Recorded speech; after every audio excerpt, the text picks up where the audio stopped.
Hello everyone, welcome to my channel tips on mathematics. So transportation problem में आज के इस वीडियो में हम डिस्कस करेंगे कुछ questions related to north west corner method. और आपको पता ही होगा, इसके प्रीवियस मैंने एक बेसिक लेक्चर आप लोगों के लिए लिया था जिसमें इंट्रोडक्शन पार्ट था और आपको जो ट्रांसपोर्टेशन प्रॉब्लम्स होती है उसके रिलेटेड जितने भी बेसिक टर्मिनोलॉजी है उन सबको मैंने आप लोगों को बता रखा है। ठीक है, तो यहाँ पर बहुत ज़्यादा बेसिक पर बात नहीं करेंगे और जो है टाइम हम वेस्ट नहीं करेंगे, इसको तुरंत अब स्टार्ट करते हैं। देखो, सबसे पहले तो क्वेश्चन है, इसमें क्या कहा जा रहा है? इसमें कहा यह जा रहा है कि solve the following balanced transportation problem using the north west corner method, या फिर शॉर्ट में हम बोल सकते हैं NWCM। ठीक है, बहुत इंपॉर्टेंट मेथड है। अब मैं डायरेक्टली इसको क्या करता हूँ, एक नया टेबल में इसको मैं जो जितने भी एंट्रीज है, जनरल एंट्रीज है, इनको क्या करता हूँ मैं इसमें लिख लेता हूँ। देखो, अब यहाँ पर बैलेंस ट्रांसपोर्टेशन प्रॉब्लम कहा है, तो जब बैलेंस की बात आती है ना, तो बैलेंस कैसे होता है? देखो, 2 और यहाँ पर देखो 6 6 12 और 13 14 15, तो यहाँ पर 15 हो गया। और इधर से भी आप जोड़ोगे ना, डिमांड को अगर जोड़ोगे तब भी 15 होगा, सप्लाई को जोड़ोगे तब भी 15 होगा। तो हम इसको कह सकते हैं कि ये बैलेंस ट्रांसपोर्टेशन प्रॉब्लम है। ठीक है, तो इसको मैं लिख लेता हूं ऐसे ही। यहाँ पर कितना है? 13 है, 11 है, 15 है और यहाँ पर आ जाएगा 20। ऐसे ही इधर आ जाएगा 17। ऐसे ही आपको एग्जाम में भी करना है। यहाँ पर आ जाएगा 14, यहाँ पर आ जाएगा 12, यहाँ पर आ जाएगा 13, यहाँ पर 18 और यहाँ पर है 18 और यहाँ पर है 15 12। ठीक है, हम यहाँ पर सप्लाई को लिख लेते हैं 2 6 और 7। ठीक है, डिमांड को भी ऐसे लिख लेंगे 3 3 4 5। क्लियर? अब देखो, सप्लाई और डिमांड में हमें यहाँ पर एलोकेट करनी पड़ेगी। क्लियर? देखो, अब यहाँ पर जो है 3 की डिमांड है और सप्लाई हमारे पास कितनी है? 2 की सप्लाई हमारे पास अवेलेबल है।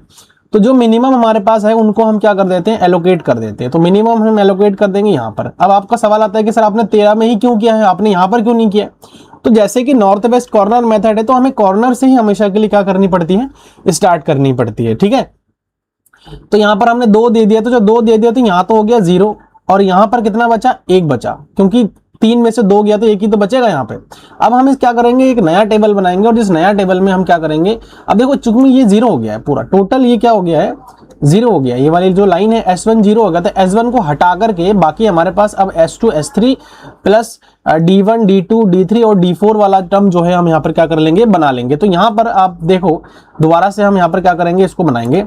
तो इसको अगर मैं यहाँ से इस प्रकार से बनाऊं नया टेबल, तो यहाँ से जो है ऐसे बन जाएगा और यहाँ पर हमारे पास S2 और S3 का ही पार्ट हमें लेना पड़ेगा, बाकी D1 D2 D3 तो रहना ही रहना है। ठीक है, तो यहाँ पर D1 D2 ये हो जाएगा D1 वाला, ये हो जाएगा D2 और D3 D4। ठीक है, ये हमारे पास बन गया।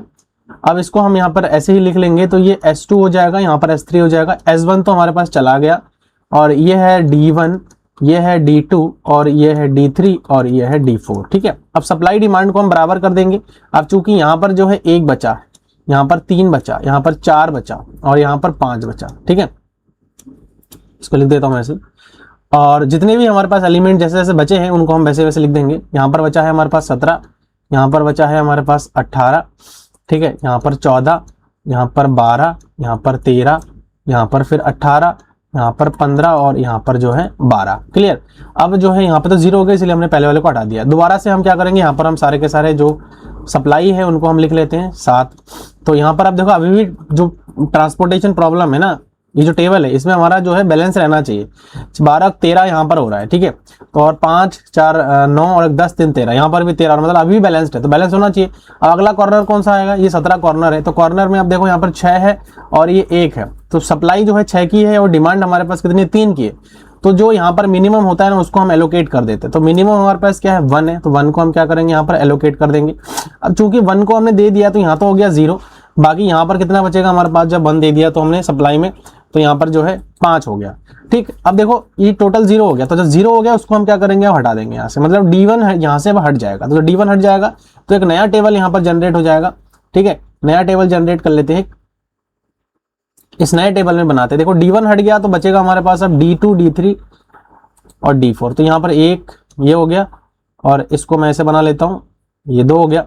अब यहाँ पर जो है बाकी इतने ही बचे हैं, तो यहाँ पर इसको मैं लिख देता हूँ। अब यहाँ पर जो जो बचा हुआ है उसको मैं लिख देता हूँ। देखो हमारे पास अब चूंकि ये हट गया है तो S2 तो बचा ही है और S3 ये बचा है। ठीक है, D1 हट गया है तो यहाँ पर D2 D3 और D4 जो है यहाँ से हमारे पास आ जाएगा। जो भी हमारे पास अब जो कॉस्ट है उनको हम लिख देते हैं, क्योंकि यहाँ पर हमारे पास जो है क्या बचा, ये वाला हट गया है D1, तो यहाँ पर बचा हमारे पास 14, यहाँ पर बचा 12 और यहाँ पर बचा हमारे पास 13, यहाँ पर हो जाएगा 18, यहाँ पर हो जाएगा 15 और यहाँ पर हो जाएगा 12। अब जितने भी बचे, यहाँ पर 5 बचा है और यहाँ पर 7 बचा है, यहाँ पर बचा हमारे पास 3, यहाँ पर 4 और यहाँ पर 5, 7 5 12, ठीक है, और 5 और 3 8 और 4 12, ठीक है, तो ये 12 हो गया। अब यहाँ पर ये भी बैलेंस्ड है, तो अब बैलेंस्ड है तो अब अगला जो हमारे पास कॉर्नर मेथड है वो ये है। तो कॉर्नर हमारे पास ये वाला है 14 है, तो यहाँ पर एलोकेट करें, कितना एलोकेट हो जाएगा, मिनिमम वाला एलोकेट कर देना इन दोनों में। 3 है तो 3 एलोकेट हो जाएगा, तो ये 3 यहाँ से तो ये 0 हो गया, और यहाँ पर हमारे पास कितना बचेगा भाई,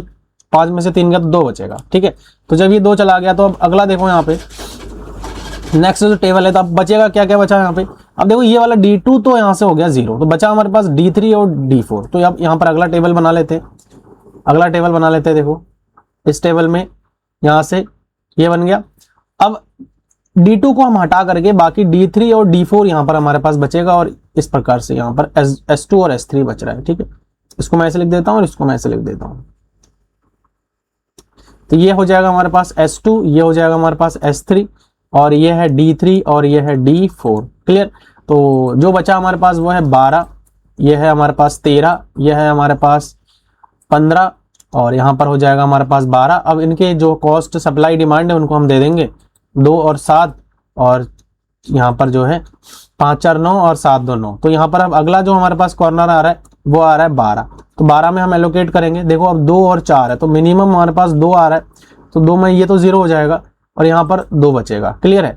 तो अब कौन सा हटेगा भाई, अब ये वाला हटेगा। तो नया टेबल जो बनना है वो कौन सा बनना है, नया जो टेबल बनना है वो हमारे पास अगला जो टेबल बनेगा वो इस प्रकार से बनेगा। हटा कौन है, देखो S2 हटा है, मतलब S3 हमारे पास सिर्फ बच गया है।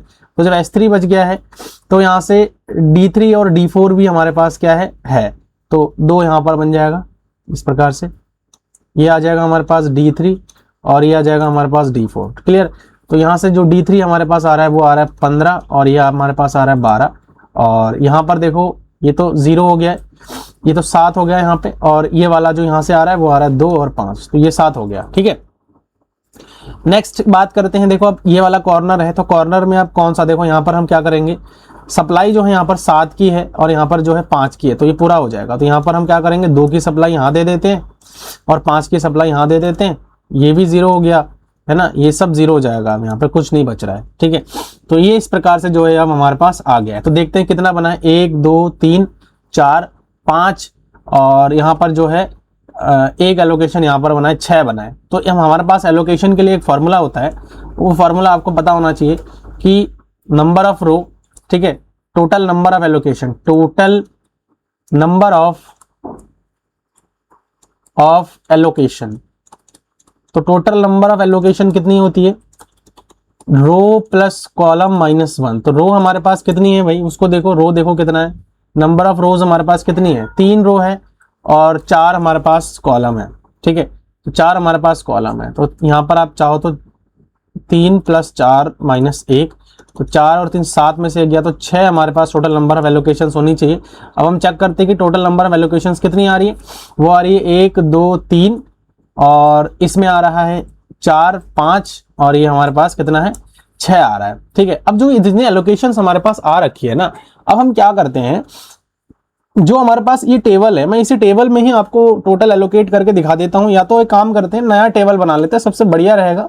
एक नया टेबल यहाँ पर हम बनाते हैं और उस नए टेबल में हम जो एलोकेशंस है उनको हम यहाँ पर प्रॉपर तरीके से लिखते हैं, ठीक है। 12, तो इस प्रकार से ये हमारे पास बन गया है। तो जब ये बन गया है तो अब हमें एलोकेशन करनी पड़ेगी। तो पहले में देखो S1 D1 में 2 एलोकेट हुआ है, S1 D1 में 2 एलोकेट हुआ है, तो यहाँ पर हम क्या करेंगे, 2 लिख देंगे। अगला एलोकेशन किस में हुआ है, अगला जो एलोकेशन है वो है S2 D1 में 1 एलोकेट हुआ है, S2 D1 में 1 एलोकेट हुआ है, ये हमने एलोकेट कर दिया है। फिर अगला जो एलोकेशन है वो इसमें है S2 D2 में 3 एलोकेट हुआ है, S2 D2 में 3 एलोकेट हुआ है, तो यहाँ पर हमने 3 को एलोकेट कर दिया है। नेक्स्ट जो आ रहा है वो आ रहा है S2 D3 में 2 एलोकेट हुआ है, S2 D3 में 2 एलोकेट हुआ है ना, सही है, 12 पे 2 हो रहा है, S2 D3।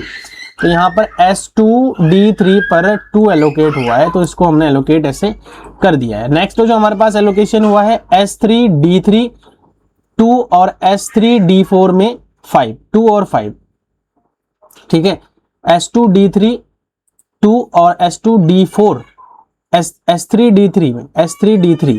S3D3 में 2 और यहाँ पर S3D4 में 5 एलोकेट हुआ है यहाँ पे, ठीक है। तो इस प्रकार से हमने क्या कर दिया है, इन सारे के सारे को एक टेबल में एलोकेट कर दिया है। और जब एलोकेशन हमने कर दिया है तो आप लोग खुद इसको देख सकते हो अब कि हमें ट्रांसपोर्टेशन कॉस्ट निकालनी पड़ती है। तो ट्रांसपोर्टेशन कॉस्ट कुछ नहीं होता, देखो 1 2 3 4 5 6 एलोकेशन हुआ, इसका मतलब नंबर ऑफ एलोकेशन हमारा सही है, ठीक है। डिजेनरेसी वाला केस यहाँ पर बन रहा है।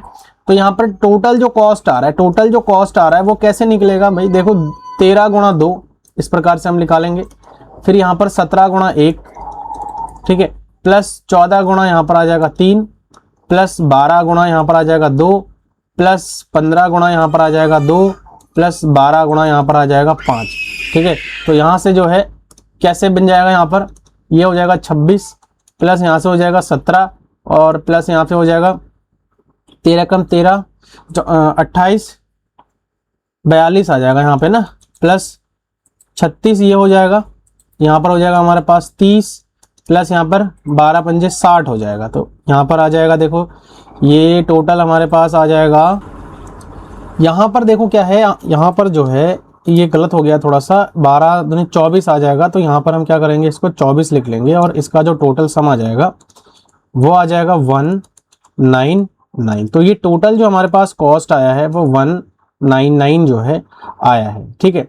अब देखो एक चीज़ क्या है, ट्रांसपोर्टेशन कॉस्ट में आपको मैंने ये चीज़ बताया था, जब मैं इंट्रोडक्शन आपको बताया था इस चीज़ का, तो अभी हम नहीं कह सकते कि ये एकदम जो है इससे कम और कॉस्ट नहीं हो सकता है, ठीक है। ये नॉर्थ वेस्ट कॉर्नर मेथड है तो इसमें हम क्लियर नहीं बता सकते।